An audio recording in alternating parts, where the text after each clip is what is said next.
आप सभी को जय श्री श्याम। कैसे आप उम्मीद करते सब अच्छे होंगे। प्रेमियों, आज का जो टॉपिक है बहुत ही महत्वपूर्ण है कि महिलाओं को, माता बहनों को मासिक धर्म के दौरान पूजा क्यों नहीं करनी चाहिए। तो देखो, सबसे पहले तो ये प्रकृति का वरदान है। इसी के कारण एक महिला सशक्त हो पाती है, मजबूत हो पाती है, उसे माँ बनने का सौभाग्य प्राप्त होता है, ऐसा मैंने संतों से सुना है।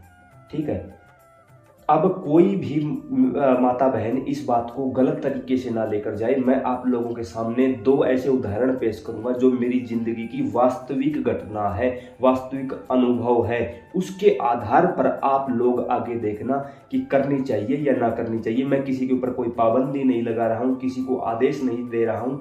हाथ जोड़कर अपना अनुभव आप लोगों के साथ शेयर करने की कोशिश कर रहा हूँ। फिर भी मेरे कारण, मुझे कोई अधिकार नहीं है ये बात बोलने का, बड़ी अनअधिकार चेष्टा कर रहा हूं और माफी मांग रहा हूं कि अगर मेरे कारण किसी भी माता बहन को छोटी सी भी आपत्ति हो तो मैं आपसे पहले ही क्षमा याचना करना चाहता हूं। लेकिन मैं दो मेरे जिंदगी के उदाहरण आप लोगों के सामने रखना चाहता हूं जो मेरे सामने आए। एक समय की बात है, हम बाबा के किसी धाम गए हुए थे। वहां पर एक महिला थी जिसकी उम्र लगभग 40 प्लस की थी। वो महिला हद से ज्यादा दुखी थी। हम भी पैदल चल रहे थे, वो भी पैदल चल रही थी। निशान हमारे हाथों में भी था, निशान उनके हाथों में भी था। तो ऐसे चलते चलते उस महिला से जब हमारी सेठ फेट हुई तो उनको देखकर हम परेशान हुए कि ठाकुर जी कृपा करो, आप देखो कितने असहाय लोग यहाँ मौजूद हैं, कृपा करिए कृपा करिए। तो चलते चलते उस महिला ने भी हमको देख लिया। तो अब उस महिला ने हमें देखते ही पहचान लिया कि आप तो ऐसे ऐसे वीडियो बनाते हो। तो अब ऐसे ही बातचीत होती रही, चलते रहे। तो महिला बेचारी रो पड़ी। तो जो हमारे आसपास प्रेमी थे उनको हमने थोड़ा संकेत कर दिया, आप थोड़े से आगे पीछे हो जाओ। वो थोड़े से आगे पीछे हुए। वो महिला अब हमारे साथ चल पड़ी। हमने कहा अब बताइए, आप निसंकोच बताइए क्या बात है। तब उस महिला ने कहा कि मैंने सब कुछ करके देख लिया, कुछ भी नहीं छोड़ा, मैंने आपके सारे उपाय कर लिए, सब कुछ कर लिया। मैंने कहा देखो, पहली बात तो दुनिया में अगर एक सांसारिक तौर पर लेकर चले, कितना ही बड़ा डॉक्टर क्यों ना हो, हर व्यक्ति को एक डॉक्टर की दवाई काम नहीं करती। पहली बात तो ये। दूसरी बात, जो उपाय टोटके आप लोगों को बताए जाते हैं, अगर 100 लोगों ने वो काम किया, 100 में से अगर 20 लोगों का भी काम बनता है तो कम से कम 20 लोगों का तो बना। मानता हूं 100 के 100 लोगों का नहीं बनेगा। उसके साथ साथ उस महिला ने कहा कि मैंने कई जगह पूछा वगैरह भी दिखवाई है, लेकिन बस हद से बाहर है, कोई समझ ही नहीं पा रहा कि मेरी बात क्या है। तब ना चाहते हुए भी हमने वहां अपना नियम तोड़ दिया। क्या कि ठाकुर जी से हमने प्रार्थना की कि बाबा बताइए ये क्या बात है। तब बाबा हनुमान के आदेश आए कि इस महिला ने अशुद्धि के दौरान पूजा की हुई है। तो हमने उस महिला से पूछा कि आपने अशुद्धि के दौरान पूजा की हुई है। उसने मना कर दिया कि नहीं, ऐसा तो बिल्कुल भी नहीं है। बाबा ने तुरंत कहा कि आपने आखिरी के 2 नवरात्रों में अशुद्धि के दौरान पूजा की। महिला ने तुरंत हाँ कर दी कि हाँ बिल्कुल, मैं नवरात्रों के व्रत रखती थी और आखिरी के 2 दिनों में मुझे परेशानी हुई, तो मैंने सोचा कि 2 दिन क्यों छोड़े। तब ठाकुर जी ने कहा कि उस समय आपके घर का अमुक व्यक्ति और उस चीज को ग्रहण करके आपके पास आया और वही आगे तो आ नहीं रहा है। जब कहीं आप कोई पूछा लेने जाते हो तो वो आपके पितरों को आगे खड़ा कर देता है, स्वयं पीछे छुप जाता है। जैसे ही वापस घर आते हो वो आगे आ जाता है, पितरों को पीछे धकेल देता है। और वास्तविक रूप से वही सब कुछ हो रहा था उसके घर में। हुआ किस कारण कि उसने अशुद्धि के दौरान पूजा कर ली। अब मैं बिल्कुल भी नहीं कहूंगा ये बात कि आप लोग करो, मैं बिल्कुल भी नहीं कहूंगा कि आप लोग मत करो। आप लोगों को जो ठीक लगे आप वो करना। मैंने सिर्फ ये बात आपको बताई है। दूसरा उदाहरण कुछ ऐसी घटना घटित हुई जो मुझे यहाँ वैसे तो बोलनी नहीं चाहिए, लेकिन जब बात उठी है तो मुझे बोलनी चाहिए। एक जोड़ा मिला मुझे, पति पत्नी, हद से ज्यादा दुखी। वो दुखी क्यों? जो व्यक्ति था उसके शरीर पर नेगेटिविटी थी और जो महिला थी वो उस नेगेटिविटी को लेके परेशान थी। महिला के शरीर में कुछ नहीं था, उस व्यक्ति के शरीर में था। और मतलब था क्या, हद से बड़ी चीज थी कोई। अब हुआ कुछ ऐसा कि वो भी हमें किसी धाम पर मिले। उस धाम पर उस महिला के हाथ में निशान था और वो व्यक्ति वैसे ही बस बिल्कुल असहाय था।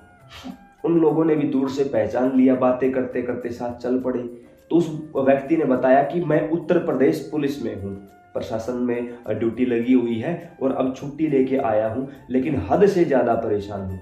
उसने बताया कि जब ऑन ड्यूटी होता हूँ यानी वर्दी पहनता हूँ तब कुछ ठीक ठाक रहता हूँ, लेकिन जैसे ही घर आता हूँ बस पूछो ही मत। उस महिला ने भी कहा कि पिछले 5-7 सालों से एक भी दिन ऐसा नहीं गया है जिस दिन हमारे घर में लड़ाई ना हुई हो, पहले सब कुछ ठीक था। तो यहां तक भी बात ठीक थी। फिर बात कहाँ गड़बड़ हुई कि उनका एक छोटा सा लड़का, बिल्कुल छोटा सा बच्चा उनका, वो बच्चा मतलब वैसे तो खुश था उस समय तो, लेकिन उस महिला ने कहा कि पता नहीं हमारे यहाँ इस बच्चे का ही जन्म गलत सिचुएशन में हुआ है या नहीं, हम समझ नहीं पा रहे हैं कि हम क्या बताएं और कैसे बताएं।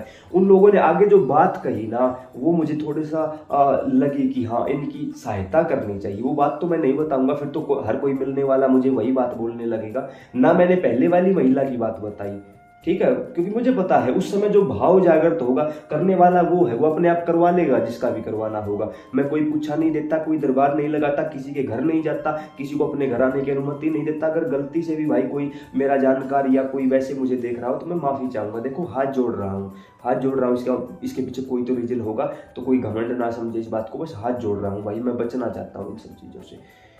तो अब जब ठाकुर जी के सामने अरदास लगाई गई कि ऐसे ऐसे बात है कि कोई हमें रास्ता दिखाइए, तब बाबा हनुमान पूरे क्रोधित हुए, हद से ज्यादा क्रोधित हुए। उन्होंने कहा कि इस महिला की गलती है सारी। तो हमने कहा भाई आपकी गलती? उसने कहा नहीं, हमने कोई गलती नहीं की। मेरे दिमाग में आया कि हो सकता है इसने अशुद्धि में पूजा की हो, लेकिन वैसा नहीं था, बिल्कुल भी नहीं था वैसा। धीरे धीरे मैंने बाबा से पूछा कि बाबा ये महिला बार बार मना कर रही है। जैसे ही मैंने उस महिला के ऊपर थोड़ा सा फोर्स किया कि गलती आपकी है, अब वो महिला पीछे हटने लगी। अब उस महिला ने कहा ये है वो है, नहीं है ये है, हाँ है ठीक है। अब उस व्यक्ति का इंटरेस्ट मेरे अंदर बढ़ने लगा कि अगर ये पीछे हट रही है तो कोई ना कोई तो रीजन है। अब मैंने बाबा से कहा कि बाबा डायरेक्ट बता दे जो भी बात है, ये मैं किसी और को नहीं बताऊंगा, इनका नाम पता मुझे ही नहीं पता, आप जो भी बात है ना डायरेक्ट बताओ, मैं इनसे पीछा छुड़वाऊं, बस इतना हो सकता है और इससे ज्यादा कुछ नहीं हो सकता। तब ठाकुर जी ने मुझे जो बताई, मेरे पांव तले की जमीन खिसक गई कि इस महिला ने मासिक धर्म के दौरान जो गंदा खून था उसे किसी पेय पदार्थ में मिलाकर इस व्यक्ति को दिया गया है। मुझे पता है सुनने वालों की भी हालत क्या हो रही होगी, बोलते समय मुझे भी शर्म आ रही है, लेकिन क्या करूं, कुछ चीजें जरूरी हो जाती हैं। और ऐसा क्यों किया गया? क्योंकि ये महिला चाहती थी कि ये पुलिस प्रशासन में है और ये मुझसे शादी कर ले। फिर बाद में उस व्यक्ति ने, मैंने कहा आपकी शादी कैसे हुई थी? उन्होंने कहा हमारी लव मैरिज है।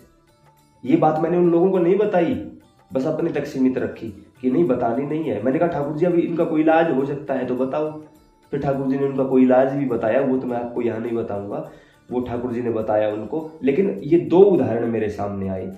सिर्फ इन 2 उदाहरण के बेस पे मैं आप लोगों को ये कहना चाहता हूं कि ये वीडियो अगर आप यहां तक पूरा सुन चुके हो तो भाई कुछ समझे भी होगे आप, और समझे भी होगे तो गलती भी नहीं करोगे, फिर भी करोगे तो भाई वो आप लोगों की मर्जी है। मैं किसी के ऊपर कोई दबाव नहीं डाल रहा, बल्कि हाथ जोड़े बैठा हूँ। बाबा से भी और आप लोगों से भी माफ़ी मांग रहा हूँ अगर मेरे शब्द कुछ ज़्यादा हो गए हों, मैं कुछ गलत बोल गया हूँ, तो सभी माता बहनों से मैं हाथ जोड़ कर प्रार्थना करता हूँ कि मुझे माफ़ कर दीजिए। बाकी अगर कोई चीज़ अच्छी लगे तो अपनी ज़िंदगी में अप्लाई कर लेना। जय श्री सीताराम।